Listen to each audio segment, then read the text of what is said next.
And we're here with Georgia Tech golf coach Bruce Heppler as the Yellow Jackets prepare to play in this weekend's Mason Rudolph Championship at the Vanderbilt Legends Golf Club in Franklin, Tennessee. Coach, you've been to this event before. It's been a few years, and if I remember right, it was a fall event when you played in it before. This is the same event, is it not? Yeah, it is, and that didn't go very well, if I remember. I don't know if I can remember what time of year it was. I know it was the wrong time of year. We didn't play very well up there, but you know, it's key here trying to find stuff that makes sense going into the ACC tournament, and it's a nice 3-day event, weekend, you know, 3 weeks out from conference. So we've changed a few things up, and it's the first time we've been in a while, but there's good teams there, and you know, it should be another chance to prepare for conference. What is it that makes this event? I mean, all those things you just said obviously make the event attractive, but anything about the golf course itself that you like, you know, in terms of preparation for postseason, or what? Well, they went away. They used to have bent grass greens, which is one of the reasons why you go north this time of year to get ready for conference. But you know, we play on that stuff every day, and they've added, you know, and put some Bermuda grass in. But the greens will still be fast, which is what you're looking for. I think good teams to play against. Vanderbilt's had a very good year, and so they'll be there, and Alabama. So I think the golf course, the look of it, you know, trees on both sides, kind of wooded, should feel a little bit like Old North State. Talk a little bit about your process for putting together the travel squad here. I know you had a little less time, you know, than you have in some of the earlier events this spring.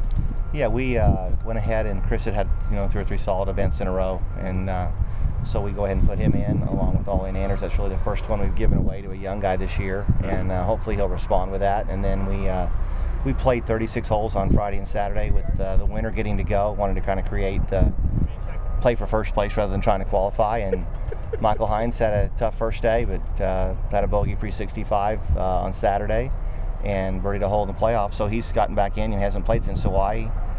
So you know, maybe that'll kind of, you know, spark his spring. And then we're going to go ahead and take Vince Whaley. He also lost in the playoff that Michael won. So again, a different team, different lineup, just trying to get these guys as many events as we can to figure out who the 5 guys are for postseason. Now I know there's been some times in the past where you've like sent 2 or 3 guys to an event to, you know, get some extra rounds in. I don't know if you've got the competition dates to do that or not, but is that something you could potentially do between now and ACC? No, we don't have the dates, but you know, that's what we've tried to do. You know, we took an extra guy to Puerto Rico, you know, an extra guy to Valspar, and an extra guy to down to the Florida State's event. So you know, those are 3 chances that we haven't had in the past. So and that's how we've tried to accomplish the same thing. What do you? What's kind of your assessment of everything so far? I mean, you know, obviously Anders has played extremely well the last 3-4 events, and Chris is pretty solid. What's your take on the rest of them right now? You know, they all have their moments, and you know, that's the hard part. You know, we need somebody to have 3 days of moments. You know, sometimes it's 2 rounds out of 3. Again, it's just inexperience, and so you just like to try to see him settle out. You know, the thing that Chris has done well the last 3 events is he stayed away from the high score, and that's kind of been the focal point of the year. Is you just can't shoot 79 or 80, because if someone else does, then you have Valspar results. You know, and so it's just to get guys that hang in there and won't play the bad round, and then their good stuff is good enough. It's just stopping, you know, having a bad round.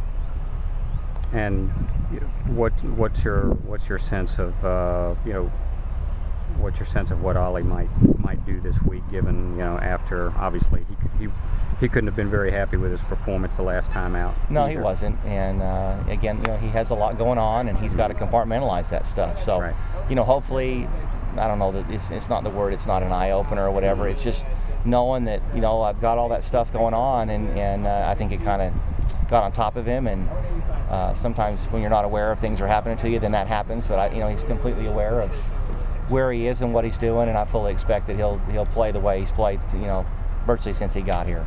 We certainly need him to. Good luck this weekend. Thank you, sir.